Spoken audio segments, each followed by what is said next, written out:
Welcome to Digital Learning, an initiative of Directorate of Collegiate Education, Government of Karnataka. In this presentation, we'll focus on the lesson My Teacher by Helen Keller and try to understand the elements of autobiography related to the lesson. I'm Nandana NG, Assistant Professor of English, GFGC, Bagipalli. Let us have a look at the contents of the presentation. First and foremost, learning objectives. Next, session outcome. What is it that the student can expect to learn at the end of the presentation? And then recap of previous session. Recap of previous session always gives us an inkling as to what we have learned in the previous session and how it can be connected with the present session.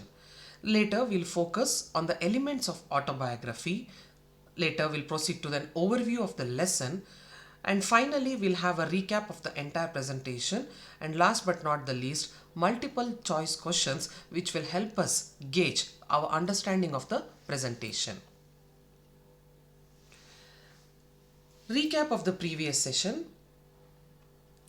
Helen Adams Keller was an American author, political activist who was born on June 27, 1880.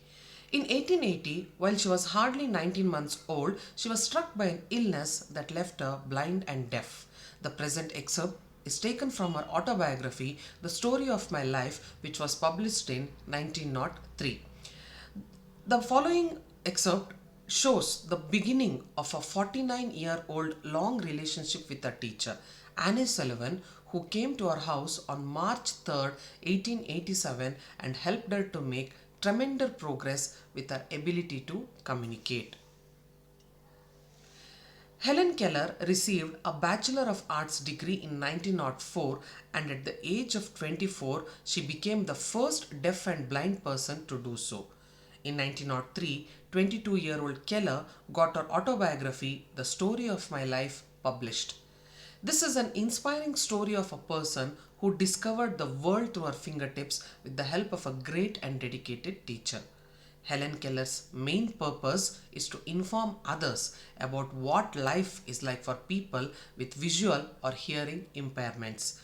As Helen Keller herself had the visual impairment problem, maybe she felt that she is the best person to throw light on what she experienced, to throw light on the pain that she had to undergo, and maybe this will serve as a guide to others who are undergoing the same problems. The learning objectives of this session. First and foremost, we'll try to see what is an autobiography. We'll try to differentiate between an autobiography and biography. We'll try to comprehend or understand the elements of an autobiography, to identify the key features of autobiographical writing, and later we'll have an overview of the lesson, My Teacher. Maybe this will also help us to develop interest for reading non-fiction. At the end of the session, the student can confidently look forward to these outcomes. He or she will be able to define an autobiography. He or she will be able to differentiate between an autobiography and a biography. He'll be able to identify the key features of autobiographical writing, to appreciate the relationship between life and art. An overview of the lesson will provide him with a better perspective to understand the lesson. It will also help to develop their functional writing skills. In turn, it will improve their vocabulary, word power, and fortify or strengthen their linguistic skills. The most important aspect is now the definition of an autobiography. What is an autobiography? An autobiography is the true story of a person's life written by the individual himself or herself. Writers reveal the effect of certain events on their lives. If you really divide the word autobiography into three parts, auto means self, bio means life, and graph means write. So when a person writes about his own life, that is known as an autobiography. Let us now try to differentiate, or let us try to find out the difference between an autobiography and a biography. An autobiography is a book written about the life of a person by that individual himself, while a biography is a book about the life of a person written by someone else. To put it in simple terms, if I write a book on my own life, it is my autobiography. If I write a book on someone else's life, that is known as a biography.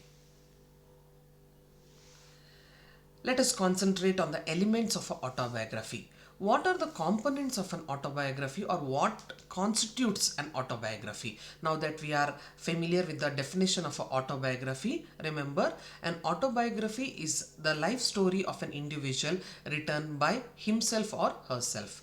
So the main elements of an autobiography are characters, setting or physical environment, details, the small things, the chronological order or timeline, perspective or the point of view, the author's purpose or why.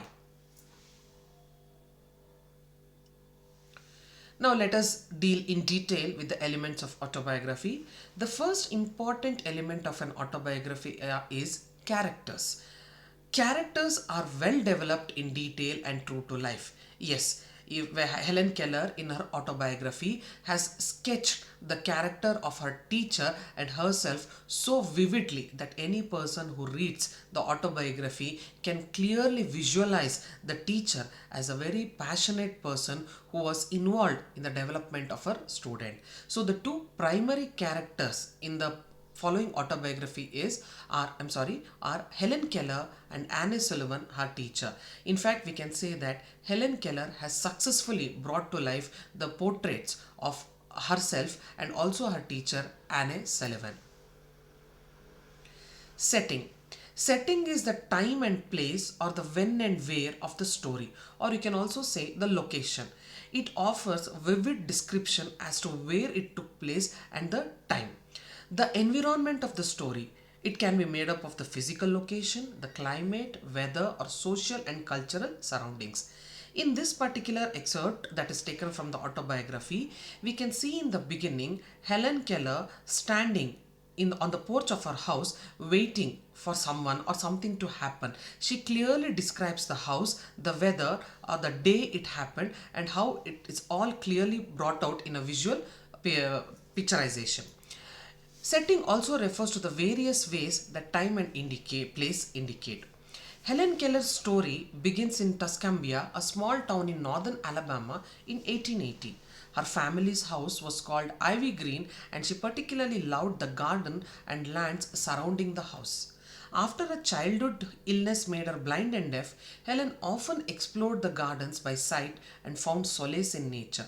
All these details give us a clear picture of the place where she was born and raised, and the house where she met her teacher, and how her life changed drastically or dramatically after the entry of her teacher. Details, the small things. Remember, details are always interesting. Writers of autobiographies use objective and subjective details and anecdotes. Anecdotes means incidents to tell their life stories. Anecdotes are always short, often humorous, but stories that enliven writing and illustrate a point. The person might not necessarily narrate all the incidents that has happened in his or her life, but those incidents that illustrate points, usually they are always having a humorous streak in them. For example, in this autobiography, we can see Helen's experience of darkness, the way she describes herself before her teacher entered her life, the way she says she is like a big ship caught in a dense fog, unable to proceed further. Her struggle learning to communicate, and the way she describes her first encounter with Anne Sullivan, etc. All these bring out the interesting aspects of the autobiography. The next element is the chronological order or the timeline. The chronological order or the timeline refers to the order in which the real life events occur. It also refers to the order in which most of the writers of the autobiographies tell their stories. Often, events are arranged from childhood to adulthood. Now let us have a look at Helen Keller's timeline for that matter. 1880, Helen Keller was born in Tuscumbia, Alabama on June 27. 1882, February, Helen contracts scarlet fever or meningitis and becomes deaf and blind at the age of 19 months. March 3rd, 1887, Annie Sullivan, a graduate of Perkins School for the Blind, who herself is visually impaired, arrives in Tuscambia, Alabama, and begins teaching Helen. 1903, The Story of My Life, Keller's autobiography and her first book is published. 1904, Helen graduates from Radcliffe and she is the first person who is deaf and blind to earn a college degree. Here we can see the chronological in order in which Helen's life is narrated and it proceeds through the course of her autobiography. Perspective, or the next element is perspective and point of view. Perspective, as they say, Drustikona, the way you look at things. Perspective is the point of view from which an autobiography is written. Autobiographies are usually written by their subjects and told from the first person point of view. Yes, Helen Keller herself has written her autobiography and so it becomes her point of view. Usage of pronouns I, me and mine. So wherever in the autobiography it is I, it refers to the author himself or herself, and in this case it is Helen Keller herself.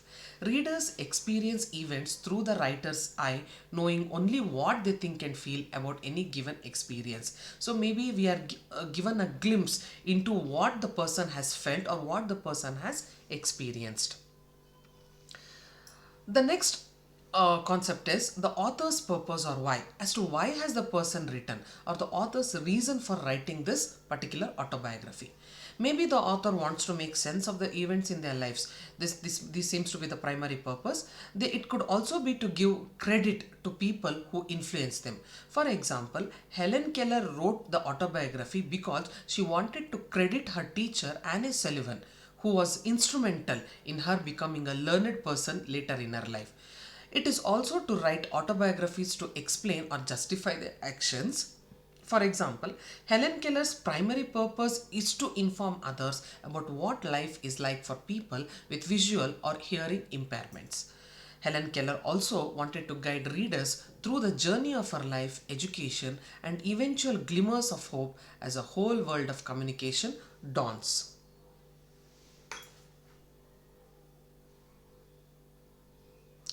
This quote by Helen Keller later in her life, in fact, we can say that it clearly shows how exactly Helen Keller felt or what exactly her state of mind was. She says, the only thing worse than being blind is having sight but no vision. Now let us have an overview of the lesson, My Teacher by Helen Keller.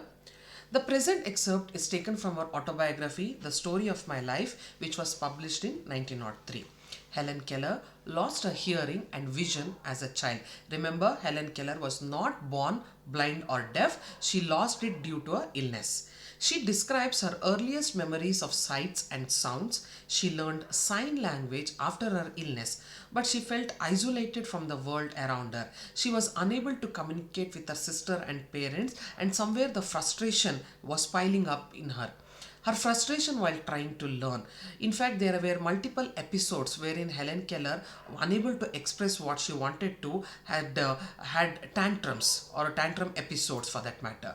She describes how she learned to read, write and talk with the help of her teacher, Annie Sullivan. Miss Sullivan taught Helen the names of objects, spelling out the letters of their name in her hand. Helen describes the sensory experiences Miss Sullivan encouraged that helped her to learn the first few words and then learn the meaning of the words. It also helped Helen gain a fuller understanding of their meaning in the world around us. One more quote by Helen Keller: the best and most beautiful things in the world cannot be seen or even touched. They must be felt with the heart. True that. Let us try to recap whatever we have learned through the course of this presentation. The definition of autobiography. An autobiography is the true story of a person's life written by the individual himself or herself. Auto means self, bio means life, and graph means write. Elements of an autobiography. The primary elements of an autobiography are characters, setting or physical environment, details, the smaller things, chronological order or the timeline, perspective or point of view, the author's purpose or why it is written, and an overview of the lesson. Now it is time for multiple choice questions. Let us try to understand whatever, or let us try to gauge ourselves, test ourselves through the course of these multiple choice questions. Auto means other, self, read or speak. And the correct answer is self. Bio means self, speak, life or sing. And the correct answer is option C, life. So, an autobiography is a self-written love story, a life story written by another person, both A and B, or none of the above. And the answer is a self-written life story. If another person wrote about Helen Keller, it is autobiography, a poem, a drama, or a biography. Remember, when you write a life story of someone else's life, then it is known as biography. So the answer is option D, biography.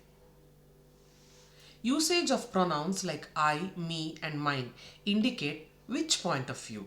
Does it mean second person, first person, or third person, or none of the above? And the answer is option B, first person. It refers to the author's personal viewpoint. The references used for this presentation: